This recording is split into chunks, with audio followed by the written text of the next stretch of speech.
Konsep falsafah Sunda Buhun ngumutkeun siksa kanda engkaresian.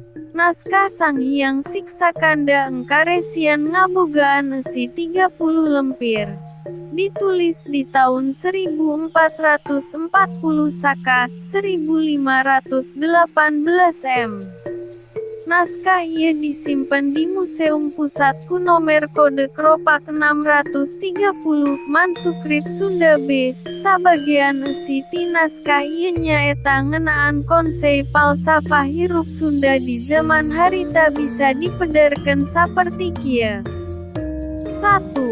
Dasakerta, kasejahteraan hirup bisa kahontal lamun urang mampu ngajaga 10 bagian awak urang. 1. Celi. 2. Mata. 3. Kulit. 4. Letah. 5. Irung. 6. Baham. 7. Lengan. 8. Suku. 9. Dubur. 10. Alat kelamin purusa. Lamun ka 10 bagian awak eta teu dijaga bisa ngadatangkeun musibah dora bencana. Tapi lamun digunakan kanu bener bisa mawa kasejahteraan.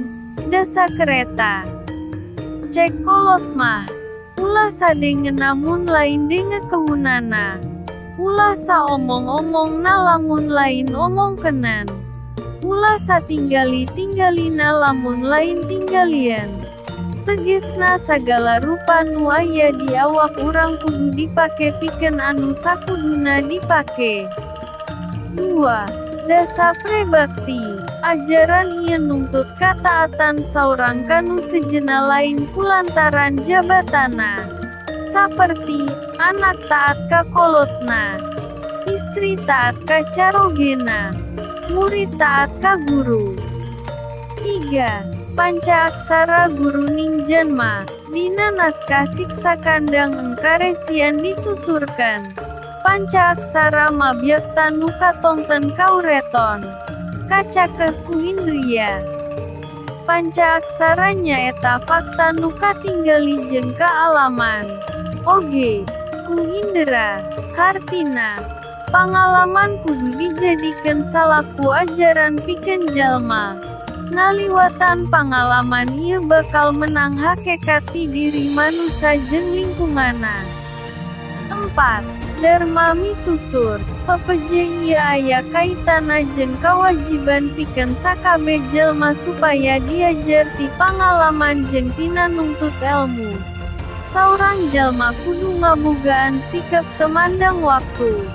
Guru jeung nu kudu diguruan oge kudu ngabogaan sikap taliti jeung tarapti.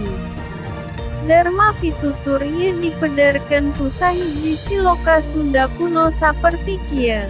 Tadaga kang carita hangsa, hayang nyaho ngeunaan talaga. Tanyakeun ka soang. Gajendra carita banen, hayang nyaho ngeunaan leuweung. Tanya ka gajah. Matsyanem carita sagarem, hayang nyaho ngeunaan laut. Tanyakeun ka lauk. Puspanen carita bambarem, hayang nyaho ngeunaan kembang. Tanya kumbang. 5. Ngawakan tapa di nagara. Satiap jalma kudu ngabogaan kamampuan jeung kaahlian. Ti saurang angon nepi ka gegeden karajaan. Dina naskah ieu disebutkeun sing sawatek guna. Ayana satya diguna kahuluan. Eta kena turutanan. Kena eta ngawakan tapa di nagara. Sagala keahlian nu jeung satya dilakonan pikeun nagara kudu diturutan.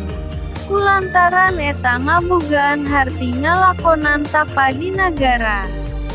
Conto ti pagawean jeung keahlian anu gede mangfaatna pikeun nagara diantarana nyaeta menteri, bayanghara, pengalasan, tukang lukis, pandai emas, pandai besi, prajurit, pamanah, nalayan, panyelamdel. 6. Tritangtu di Nurea, mangrupakan tilu sendi kasuksesan di masyarakat, teguh, pageh, tuhu, dina kabeneran. Sikap ieu mutlak dilakonan pikeun ngahontal kasejahteraan hirup.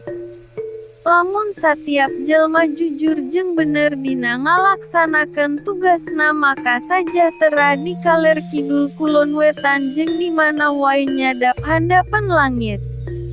7. Hidup nu pantes jeung sederhana.